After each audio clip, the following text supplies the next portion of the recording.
Okay, good afternoon. I'm here with Bob Donahue in front of the Bank of America in Cottonwood, November 5th, 2011.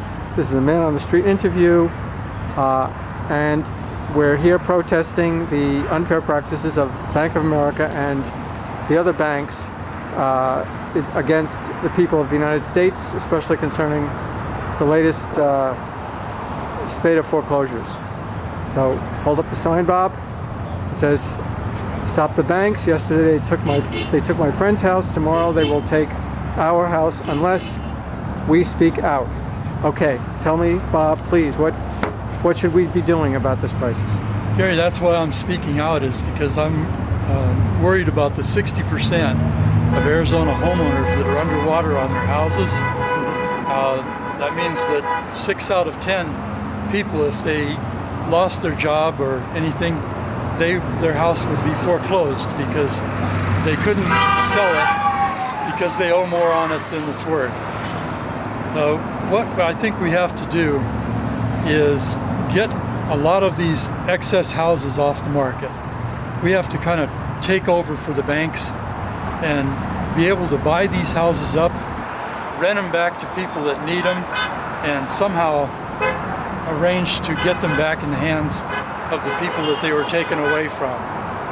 I think we need an alliance, a homeowners alliance, to come up against these banks and do something that would benefit everybody. If we can just put the financing together for a program like that to where we could stand up to the banks. That's what I'm trying to do. Okay, and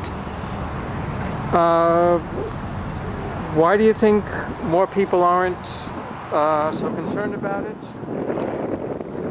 I think a lot of people don't even realize what's happened. If they're current in their mortgage, they don't see the problem to themselves, the fact that their house is down in value, because they don't anticipate having to sell it. But look what happens if, say they get in an accident or something like that.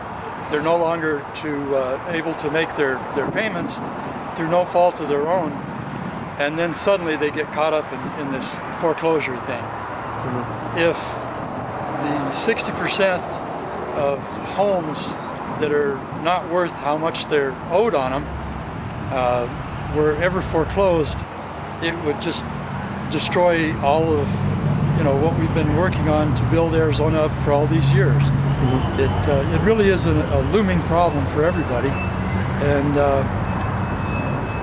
we need to really get on top of it. Are you angry with the banks?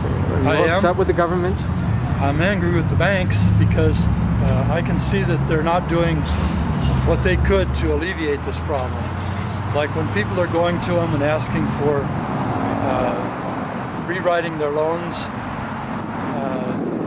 they aren't even talking with them now. The banks are being very